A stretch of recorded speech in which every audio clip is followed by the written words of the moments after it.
On the 18th of January 2022, Microsoft announced a deal worth almost $70 billion to purchase AAA game juggernaut Activision Blizzard. The deal sent shockwaves throughout the gaming community as people realised that this meant that Xbox would now own Crash Bandicoot, which really doesn't feel right. But it also sent shockwaves throughout market regulators, most notably the FTC, who within a few months announced their attempt to entirely block a deal that they felt would lead to a full-on market monopoly. Before they knew it, Microsoft was sent down a rabbit hole of appeal after appeal, bringing executives from all across the industry into an all-out corporate war between Microsoft and market regulators that, despite some false alarms, took almost 2 years to finally slow down.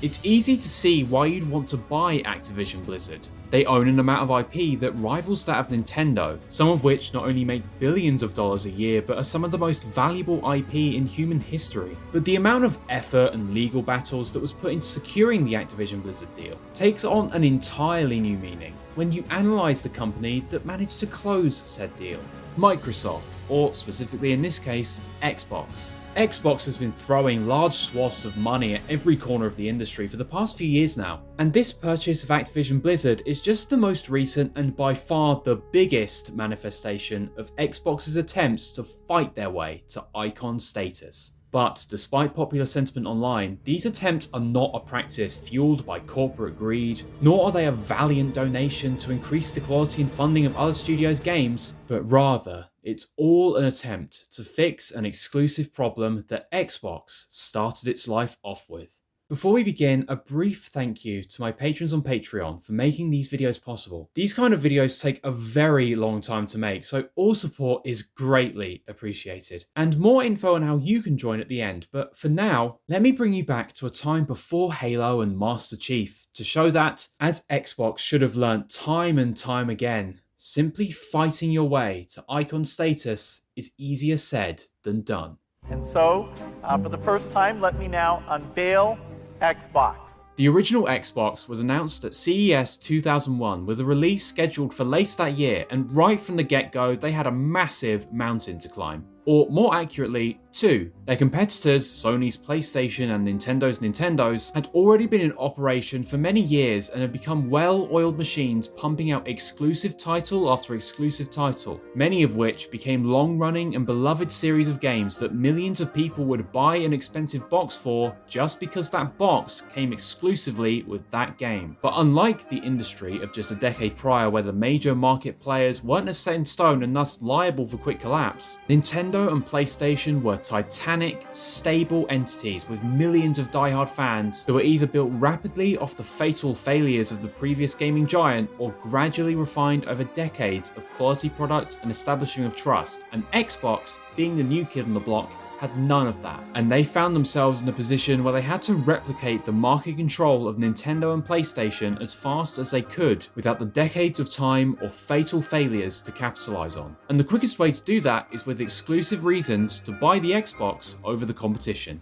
They started with the release of Halo Combat Evolved, an exclusive launch title for the original Xbox in 2001, which is not only a game lauded by the gaming community as a masterpiece to this day, but is also historically significant for popularizing the twin-stick analog control scheme for first-person shooters that subsequently became industry standard. This started a long string of equally influential and successful sequels that gave Xbox its killer app, something that Xbox never managed to replicate outside of Halo. And that's not for a lack of trying. Xbox's strategy at the time was not necessarily to build their exclusive lineup with teams entirely in-house at Microsoft, but to fill it with games made specifically for the Xbox by third-party publishers such as Sega and Koei Tecmo as part of a several-year-long partnership deal. The games that resulted from these external partnerships ended up being very good, but unlike the studios owned by the competition, the only incentives from this deal for these external teams was just to make whatever game they wanted in whatever genre they wanted, but only for the the Xbox, when Microsoft needed games that could compete against Nintendo and PlayStation's biggest franchises. So whilst Nintendo and PlayStation were releasing top-of-the-line platformers, RPGs and first-person shooters, Xbox only had an answer to one of them, with the rest being more experimental niche titles that aren't realistically going to become system sellers. And because the games produced from the deal were still wholly owned by their respective companies, it acted more as a delaying of Xbox's exclusive problem rather than a solution. And the few internal teams that Xbox did have either tried and failed to make games that could compete with the likes of Mario, Zelda and Final Fantasy, or didn't have the time, manpower, experience, or quite frankly, the interest to take on these challenges, leaving Xbox's killer app as essentially the only app worth buying an Xbox for. And although it was enough to keep Xbox relevant in the eyes of core gamers, the much larger casual market instead flocked to the GameCube and especially the PlayStation 2 as their consoles of choice, leaving Microsoft handily in last place and with no games to work with by the end of the generation.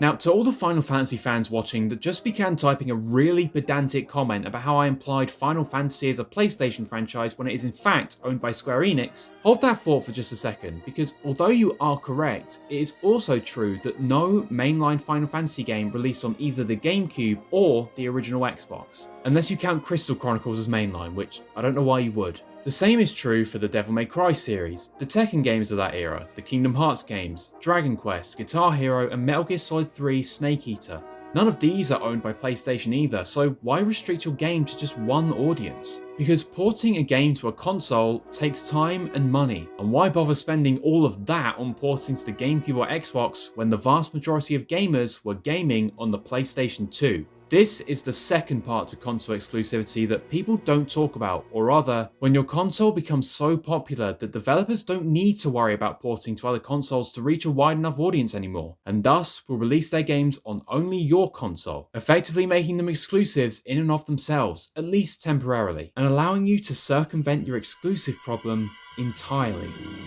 Of course, this is easier said than done when it comes to the subject of this video. Xbox would need to release a console of the right price, with the right features and the right hardware at the right time in comparison to their competitors to become the market's console of choice. And not even the best marketers and engineers in the world could predict what other companies had in store. So it was really nice that when the time came for the next generation of consoles, Nintendo and Sony made sure their consoles were so bad that Microsoft didn't even need to predict what they were doing.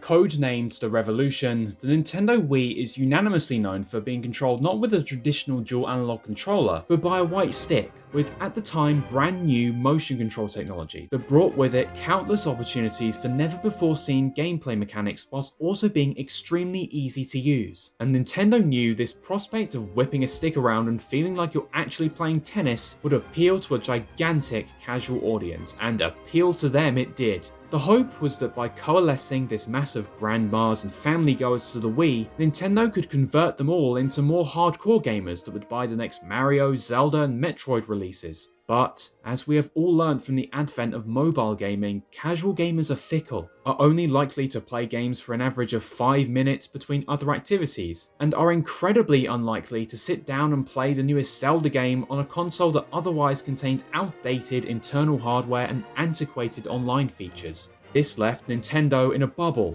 a highly profitable bubble, but one that Xbox and PlayStation did not operate within. A bubble that was quickly left hollow after the initial hype period of its release died down, with comparatively low software sales for most of their non-casual oriented games. And a bubble that third-party publishers would not even dare to touch with a 10-foot pole because of the previously mentioned weak hardware. And the PlayStation 3 wasn't much better. The deal sounds intriguing to any gamer no matter how dedicated. Built-in backwards compatibility with not only the PlayStation 2's entire catalogue but the original PlayStations as well. The ability to act as a central media hub for music, photos and Blu-ray discs. Sophisticated capabilities for online play and incredibly advanced hardware performance using Sony's proprietary Cell processor. But all of this came at a price, one that most ordinary people, let alone gamers, weren't willing to pay. What's more is that the advanced hardware of Sony's cell processor was not only so expensive to produce that they'd sell each PS3 at a significant loss, but it was also an arse ache to develop for because of its reliance on an APU, a relatively new and confusing piece of hardware at the time, meaning developers didn't like it either. Both the Wii and the PlayStation 3 left the majority of game developers with no conventional place to go at the advent of the 7th generation of consoles. So when Xbox released a bog-standard, comparatively low-priced machine of similar hardware strengths to the PS3, developers both far and wide couldn't help but jump on Microsoft's ship. Microsoft had come into the 7th generation expecting to fight for their chance at the spotlight, but because of these aforementioned fatal failures from its two competitors, the Xbox 360, released a full year before both the PS3 and the Wii, had sealed the deal on the console war before it had even started, by basically being the least weird and the best priced of the three 7th generation consoles. Cast your mind back to the mid to late 2000s and you'll know. Fond memories of Halo 3 and Modern Warfare 2 on Xbox Live, the indie arcade that came with them, the birth of online content creation on video games, and the weirdos on the school playground left out of the hype because they owned a PS3. All of these memories and events were centered around a green box that left a profound impact on the lives of tens of millions. But no other entity was impacted as much by this as Microsoft itself. The success of the Xbox 360 was monumental for Microsoft, but it was a success fueled largely off the failures of others, and definitely not off their lineup of exclusive games they had prepared for the 360. Of course, Halo was still breaking sales records, but most of their exclusives after the first few years performed inconsistent at best in sales. Probably because they decided to call them such amazing names like Blue Dragon, but the Xbox 360's exclusives overall did not become an instant success because they were on the most popular console in the way that Microsoft may have thought they would. And you'll see the true effect of this when advisor to Microsoft's Entertainment and Devices division Don Mattrick was promoted to the role of head of Xbox in October 2010. Whilst the latter half of the 2000s saw dozens of unique titles being either commissioned for or created by Xbox for the 360, the dawn of the 2010s saw Mattrick move towards abandoning their pursuit of exclusives in exchange for better deals on third-party hits such as Call of Duty, and deciding to finally embrace the full mass of casual appeal with the launch of the Xbox Kinect in November of 2010. A camera hoping to one-up Nintendo's Wii Remote by being capable of motion capturing the player's movements onto on-screen characters without the need to hold anything at all in one's hand. It sounds impressive in theory, but looked clumsy on the stages of E3, performed too clumsily in the homes of hardcore gamers, and ultimately failed to capture the attention of said hardcore gamers that populated the Xbox 360's user base. A user base that bought the console in part because of those abandoned exclusives. But this did not matter to Microsoft or Don Mattrick, because why bother spending time and money on making quality exclusive games that will probably flop when you've convinced the majority of people to buy and use the Xbox 360 to play the latest Call of Duty or FIFA installment anyway? The shift to more casual appeal with the Kinect brought in millions more players to the Xbox 360 without tampering with the console's already established stranglehold on third-party games and publishers, and head of Xbox Don Mattrick was considered in the business world to be the star of the show. In August 2011, Fortune magazine cited him as one of the smartest people in the tech industry, and a year later, in 2012, he was named as one of the top 10 brilliant technology visionaries by CNN Money, alongside the founder of Android, Andy Rubin, and designer of the iPhone, Johnny Ive. And it's all thanks to his role in developing and releasing the highly popular Kinect peripheral. Despite the disappointment of hardcore gamers, public perception on the Xbox brand could not have been any higher because of a team and technology Mattrick was responsible for assembling. They made movie tie-ins, dancing games, sports games, fitness games, blew sales expectations out of the water by selling 10 million units in a single year, and even saw Kinect used in academic and commercial settings thanks to its state-of-the-art depth sensing technology. And all of this led to the Xbox 360 being the uncontested victor of the 7th generation of consoles overall. And better yet, a new frontier was just on the horizon for Xbox. If the Kinect blew the minds of the average consumer, then what Don and his team at Xbox had in store for the next generation of consoles was going to absolutely eviscerate them. It was time for a new vision for Xbox, one that would not only expand on the entertainment juggernaut they had established in the prior years, but consolidate both sides of the entertainment spectrum under one X-signed umbrella. After years of hard work by Don and his revolutionary team, the date was set, and journalists from countless publications sat down with laptops in laps to witness Microsoft's grand foray into the 8th generation of consoles on the 21st of May 2013. And if the Kinect was Don Matrick's magnum opus, then the shitstorm that he created in the coming days and months is undoubtedly his legacy.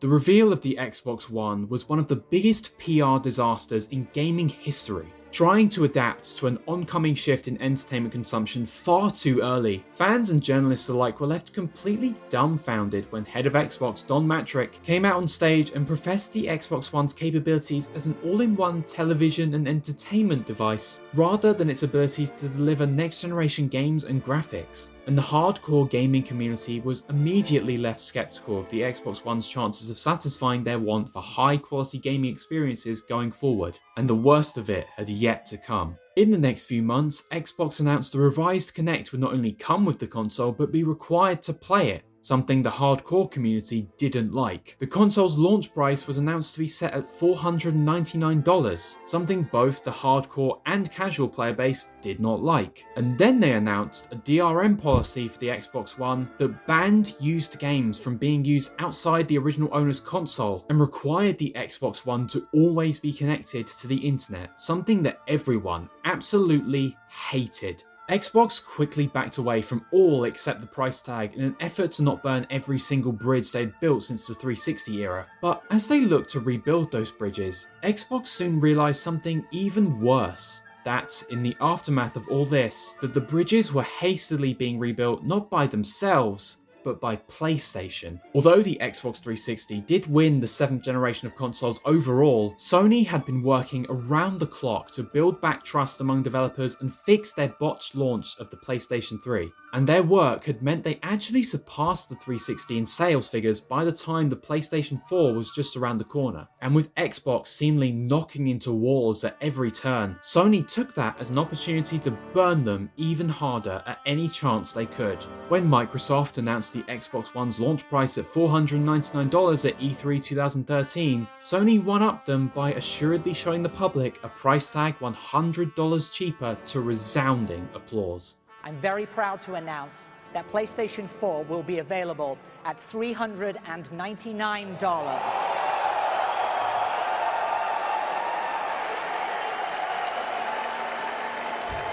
When Xbox announced a DRM policy for the Xbox One that effectively made used games completely unusable, Sony made a short video last second showing how simple it is to play used games on PlayStation 4, almost mocking Microsoft for their mistake, and all the gaming press could think about during all this chaos was what head of Xbox Don Matrick had to say to assure diehard Xbox fans that everything was going to be okay. And this was the visionary's actual response. Fortunately, we have a product for people who aren't able to get some form of connectivity. It's called Xbox 360. Right. So stick with 360. That's your message if you don't, like it? In one fell swoop, PlayStation 4 had not only positioned themselves as the console for core gamers, but the cheapest and easiest option for casuals as well, taking everything Microsoft had established in the previous generation in the blink of an eye. And Microsoft quickly found themselves in a situation all too familiar to them, where they had to give people an actual reason to buy an Xbox One over its competitors through quality exclusives.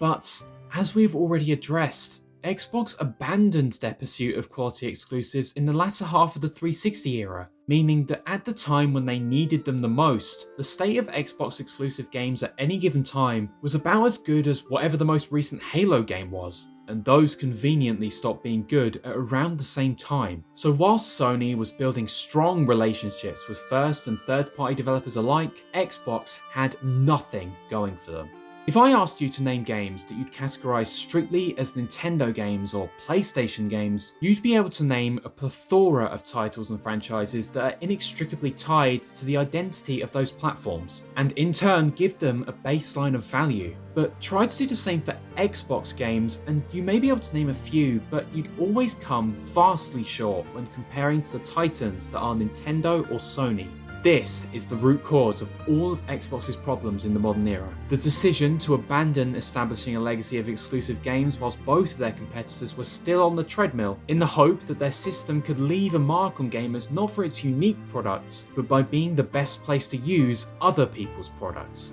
And when they no longer were the best place to use other people's products, they didn't have the legacy they needed to break their fall like other companies would. And all of this was facilitated by a visionary who tunnel visioned on the potential prospects of casual appeal. It's not a problem that Don Mattrick caused, but one he definitely accelerated the prominence and severity of. And by the middle of 2014, he had left Microsoft to lead mobile game developer Zynga, and left his successor as head of Xbox Game Studios, Phil Spencer, to inherit said problem. Phil was definitely more in tune with the hardcore gaming community than Don was, but he still struggled within the first few years of his leadership to turn things around for Xbox One. He tried making partnership deals with external developers a la the original Xbox, but when that gave very similar results to the first time they tried it, Phil Spencer wondered what solution was going to fix their exclusive problem. And then he suddenly remembered what kind of company he worked for.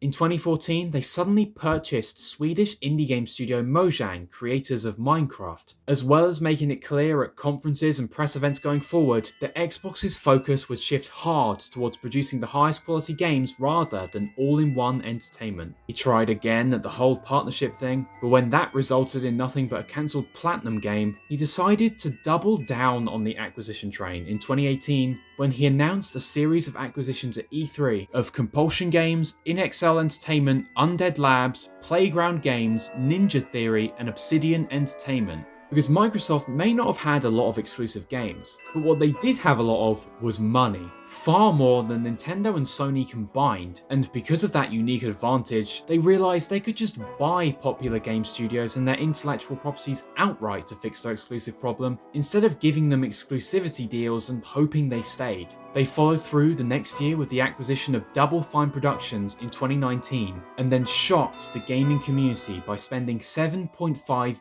billion to purchase Bethesda, creators of The Elder Scrolls and Fallout and owners of Doom, Dishonored and Prey, in September 2020. But even this was apparently not enough for Phil. The PlayStation 4 had not only become one of the best-selling consoles of all time at this point, but Nintendo had made a staggering comeback after the abject failure that was the Wii U, with the release of the innovative Nintendo Switch in March 2017, finally bumping Xbox down once again to last place in the console war by the time the Xbox Series X was to release. It quickly became obvious that the purchase of a culturally beloved company such as Bethesda would not be enough to bring them back on top. Phil needed something bigger, something that would satiate the appetite of gamers so hard they're forced to switch sides to Xbox. And this hungry search for console power would lead him to the monumental deal that began this video.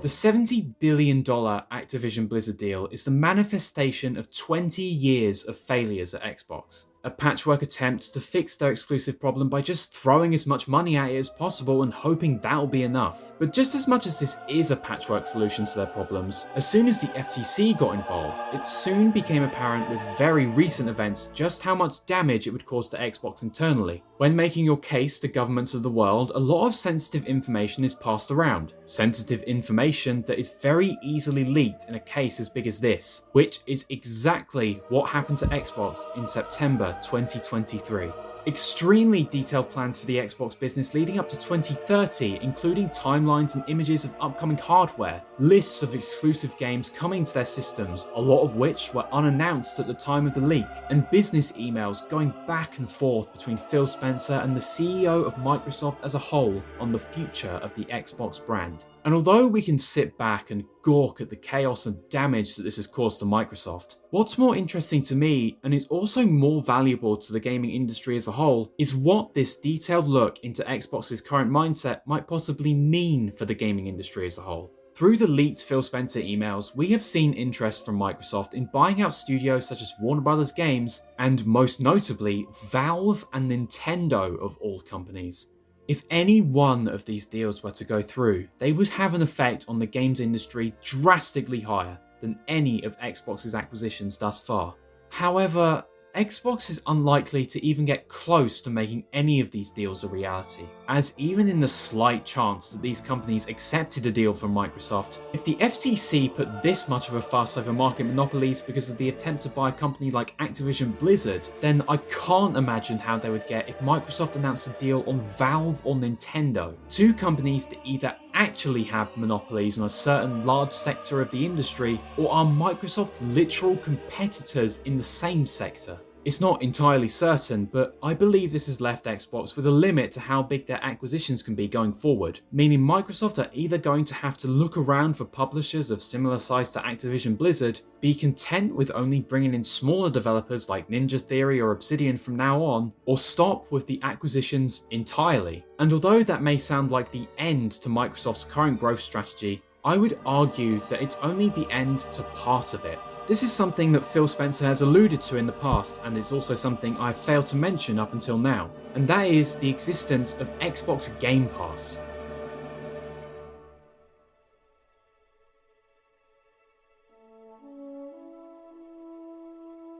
A subscription service started by Microsoft in 2017, Xbox Game Pass has only started to gain major traction just in the last couple of years. The service provides players with an ever-expanding selection of games across Xbox and PC, whilst only having to pay as little as $10 a month for all of said games, which at this point numbers in the hundreds, and even includes new releases from Xbox on the same day that they are sold in stores. The offer sounds incredibly generous to consumers, so much so that me simply describing it sounds like an ad, but Microsoft want you to think that way. Because the frequent acquisitions Xbox have been pursuing over the last few years aren't in service in making Xbox consoles more valuable, but to make Xbox Game Pass more valuable. The idea behind it is that if you own the studios that are making Call of Duty, Crash Bandicoot and Overwatch, you can put those games on Xbox Game Pass day one whilst paying little to no licensing fees to those studios, not only saving a huge amount of money on licensing as demonstrated by the recent leaks, but also giving Game Pass a level of almost guaranteed value in the eyes of gamers. Because if Starfield launched on Game Pass day one, then chances are the next Elder Scrolls and Fallout games will also do the same, as will every other Bethesda, Activision or Blizzard game going forward. The untapped potential of this hasn't been lost on either Microsoft or the gaming community, with just over 33 million monthly subscriptions to Game Pass as of 2022, which at $10 a month equates to roughly $330 million a month in profit. All of this makes it sound like Xbox have finally found their footing, so much so that Xbox have completely shifted their strategy towards evolving Game Pass, even supposedly going around to other game studios to make the case why game subscription services and the eventual advent of cloud gaming are the future of the games industry. And it's easy to see why Microsoft feel this way. They appear to be on their way to establishing themselves as the best place to play other people's games, rather than just the only place to play Xbox games, with Xbox original titles just being there to add icing onto the cake. In this regard, it has much more in common with the successful strategies used by Microsoft for the Xbox 360, rather than what Nintendo or Sony have been doing for decades, except this time it's for much lower maintenance costs than, say, producing a several $100 game console for each person who wants to play on the Xbox ecosystem. But this is where the potential problems with Game Pass present itself, because Microsoft are still producing Xbox consoles and are doing so at quite a significant loss. The Xbox Series X and S are in a weird spot. They are both a necessity and completely useless at the same time, as on one hand, most people don't want to go through the hassle of researching, funding and building a powerful PC just to play Xbox games, but on the other hand, if you do put the effort in at least getting a pre-built PC powerful enough to run Game Pass games, then what value is there in buying an Xbox? A PC can do everything an Xbox Series X can at that point, but not only better in every single way, but with the almost unlimited feature set a modern Windows PC has, something an Xbox simply can't replicate in its current form. Game Pass's equal existence on PC has devalued the Xbox console considerably. It's a big reason why the console was sold so poorly despite the inherent value Xbox Game Pass gives, and I don't see how a subscription service at just $10 a month is going to make up for the billions lost producing a games console nobody wants. And adding on to that, is that exact same subscription service going to pay for the development and maintenance costs of the AAA games made by companies such as Activision and Bethesda, especially if Game Pass becomes the main avenue for playing these games rather than purchasing them separately at $60? Is that exact same subscription service going to pay for the extensive research and development costs of making Xbox's next console that is probably guaranteed to have the exact same results as the Series X and S if Game Pass remains available on PC? The answer to these questions is probably just about yes, but that's only if the subscription numbers of Xbox Game Pass remain at a consistent high level, and considering it has been confirmed by Phil Spencer himself that Game Pass subscriptions have plateaued in the last year, then the chances of it remaining high are somewhat questionable. Of course, this is all just speculation at this point, but it's incredibly apparent that Xbox Game Pass, and by extension cloud gaming, is Xbox's future whether it's going to be successful or not. They have tried to play the traditional game of console exclusives for years and lost, so they are taking a page from Nintendo's book and trying to build out their own niche in uncharted territory. But unlike Nintendo's invention of hybrid consoles being so obviously lucrative from the beginning, Xbox Game Pass has a lot of uncertainty surrounding it as Microsoft's last-ditch effort to save the Xbox brand. And if the aforementioned strategies centered around Game Pass don't work out, I would not be surprised if Xbox decide within the next decade to either pull out of the console market entirely due to unnecessary costs, or try to avoid the problems with Xbox Game Pass by shifting the Xbox brand more towards something like glorified pre-built PCs running on affordable hardware and Windows rather than a proprietary Xbox operating system. In effect, combining both the PC and Xbox audiences for Game Pass. But all that is certain, as of now, is that Xbox's exclusive problem has not yet been solved, but has instead transformed into a new kind of problem, one that Xbox are going to have to tackle alone. Thanks to my patrons on Patreon for making videos like this possible, and if you would like to directly support the channel, you can consider joining my Patreon through the link in the top of the description below. This video took way longer to make than it should have, so to all the current patrons that have kept supporting me despite 2 months of silence, thank you for sticking around. This has been Ardred, and thanks for listening.